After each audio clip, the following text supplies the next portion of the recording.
Hello everyone, welcome back to the channel.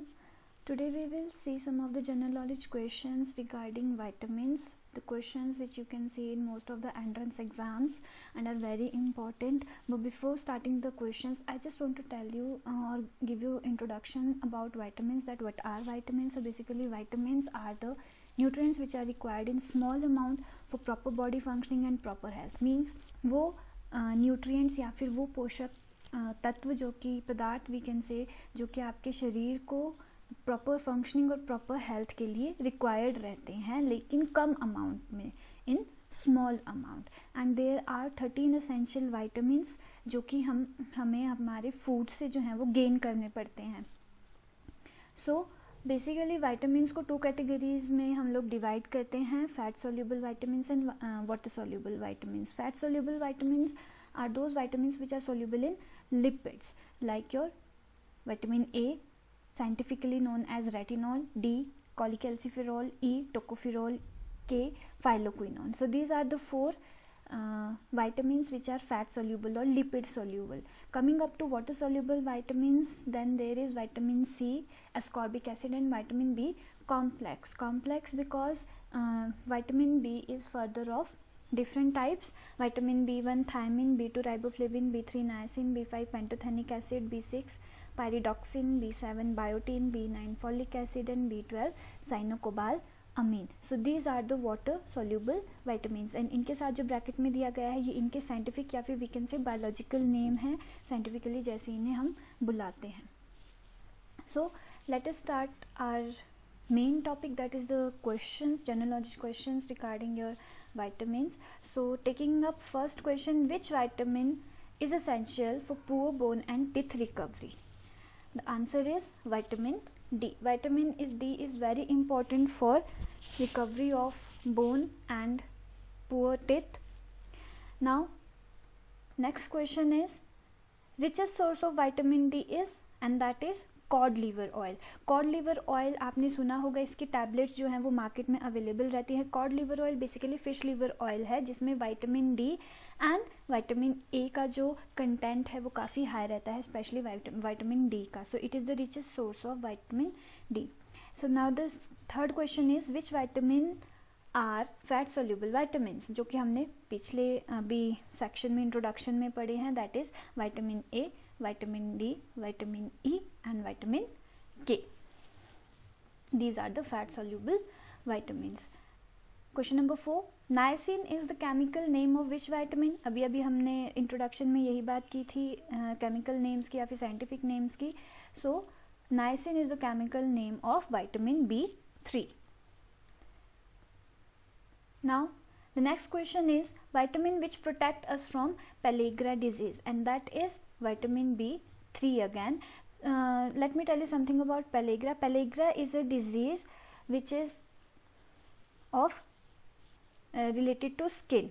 You know, skin में lesions हो जाते हैं, स्केली स्किन हो जाती है, वो निकलना शुरू हो जाती है. थ्रोट जो है वहाँ पे भी काफ़ी ज़्यादा सोर जो है आपका थ्रोट होना या पेशेंट का थ्रोट जो है वो सोर होना शुरू हो जाएगा if the patient is suffering from pellagra disease. And mental dysfunction होना शुरू हो जाता है, मेंटल हेल्थ पुअर हो जाती है, वीकनेस आनी शुरू हो जाती है. So all this is because of deficiency we can say of vitamin B3, और it can protect us from pellagra अगर vitamin B3 को ठीक अमाउंट में लिया जाए तो. Next question is, retinol is the name of which vitamin? Vitamin A.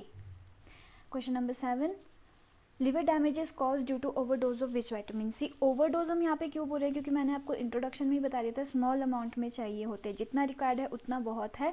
उससे ज़्यादा अगर हम लोग विटामिन को लेना शुरू हो जाएंगे तो उसकी वजह से भी हमारी बॉडी में डैमेज या फिर वी कैन से डिसफंक्शनिंग शुरू हो जाती है. So liver damage is due to the overdose of vitamin B3 again.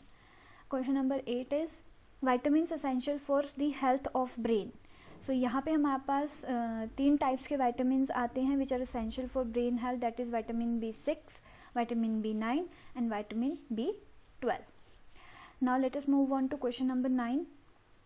Which vitamin is known as anti infective vitamin, and that is vitamin A. Anti infective हम लोग यहाँ पे क्यों बोल रहे हैं, because vitamin A is also necessary for your immunity with eye sight. ठीक है, हम बोलते हैं कि विटामिन ए जो है वो लेना चाहिए आई साइट के लिए बहुत अच्छा होता है, इसके साथ साथ ये आपकी इम्यूनिटी को भी इम्प्रूव करता है. That is why we are saying anti infective vitamin. Now the next question is unpolished rice is a rich source of which vitamin, and that is vitamin B1 thiamine. Basically vitamin B1 thiamine को vitamin B भी बोला जा सकता है. And here you can see the difference between unpolished and polished rice. आजकल जो है preference जो है वो unpolished rice को ज़्यादा दी जाती है क्योंकि because of the amount of vitamin B in that. Now the next question is which vitamin contains cobalt. नाम से आप पता लगा सकते हो, that was vitamin B12 साइनोकोबालामीन. नाम से ही पता लग रहा है कि इसमें जो कोबाल्ट की प्रेजेंस है वो रहेगी विटामिन B12 में. Question number 12 is first artificially synthesized vitamin. Very important question. सबसे पहला आर्टिफिशियली सिंथेसाइज्ड विटामिन यानी कि जो कि लैब में आर्टिफिशियली सिंथेसाइज्ड किया गया था, एक्सपेरिमेंटली सिंथेसाइज किया गया था, दैट इज़ विटामिन सी. इसके बारे में मैं आपको बता दूं, विटामिन सी की डिस्कवरी 1912 में हुई थी. आइसोलेट ये किया गया था 1928 में. आइसोलेशन का मतलब होता है जहाँ पे ये नेचुरली पाया जाता है वहाँ से उसको एक्सट्रैक्ट करना, वहाँ से उसको निकालना. तो वो 1928 में किया गया था. एंड आर्टिफिशियली सिंथेसाइज किया गया था 1933 में. विटामिन सी का जो रिच सोर्स है that is citrus fruits. You can से सिट्रस फ्रूट जैसे कि आपका लेमन हो गया, then there is your orange and the other fruits that come in that family. तो वो जो है आपके वो काफ़ी ज़्यादा रिच सोर्स है विटामिन सी का. Moving onwards to question number 13, that is which vitamin helps in absorption of calcium, and that is vitamin D. If you remember question number 1, वहाँ पे हमने बात करी थी कि विच विटामिन इज नेसेसरी और helps in recovery of poor bone and poor teeth. That was also vitamin D. वो क्यों? क्योंकि हमें पता है कि टिथ में और हमारी बोन में कैल्शियम जो है वो बहुत ही इंपॉर्टेंट रोल प्ले करता है और उसकी एब्जॉर्प्शन के लिए विटामिन डी बहुत इंपॉर्टेंट है. अगर बोन्स में और टिथ में कैल्शियम की एब्जॉर्प्शन नहीं होगी प्रॉपर अमाउंट में तो वो वीक होंगे ही होंगे. इसलिए हम लोग कह रहे हैं you can connect question number 1 and 13 here that which vitamin helps in absorption of calcium, that is vitamin D. और रिकवरी के लिए भी vitamin D ही important है. Question number 14, natural source which helps in the synthesis of vitamin D inside human body is sunlight. आपने सुना होगा जिस भी पेशेंट को विटामिन डी की कमी होती है डॉक्टर कहते हैं कि आप सनलाइट में बैठिए, सनलाइट लीजिए, अच्छा रहेगा, विटामिन डी की प्रोडक्शन होगी. सनलाइट जो है वो विटामिन डी की प्रोडक्शन नहीं करता है. सनलाइट बस एक प्रिकर्सर है विटामिन डी की प्रोडक्शन करने के लिए inside the human body. Human body के अंदर ही विटामिन डी की प्रोडक्शन जो होती है. आउटसाइड भी आप ले सकते हैं. कुछ एक आपके वेजिटेबल सोर्स जो है वो आप रहता है विटामिन डी का from outside the human body, but inside human body sunlight is the precursor for the production of vitamin D. so रोज़ आप जब भी मौका मिले सनलाइट लीजिए. नेचुरल सोर्स है, एकदम फ्री है, कोई इसमें अमाउंट पे करने की ज़रूरत नहीं है, and is very necessary.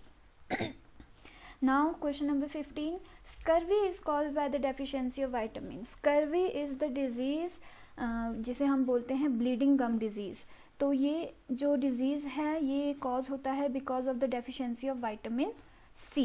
Okay, जब आपके गम्स जो हैं वो वीक होना शुरू हो जाते हैं एंड दे स्टार्ट ब्लीडिंग, तो that is because of deficiency of vitamin C. Now the next question is phylloquinone is the scientific name of which vitamin, that is vitamin के.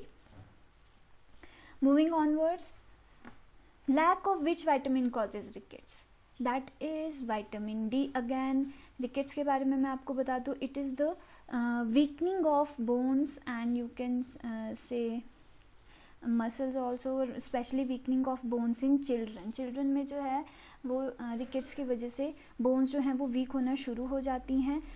Obviously because of the lack of vitamin D नहीं होगा, vitamin D नहीं होगा तो calcium की absorption नहीं होगी, calcium की एब्जॉर्प्शन नहीं होगी तो बोन्स जो हैं वो ऑटोमेटिकली वीक होना शुरू हो जाएंगी. सो moving onwards to question number 18, which vitamin helps in blood clotting? Vitamin K helps in blood clotting, very important factor for the clotting of blood. Next question is deficiency of which vitamin causes beriberi, that is vitamin B1. ठीक है, आप B और berry berry, ऐसे आप connection बना सकते हैं। बहुत इजी है याद करना।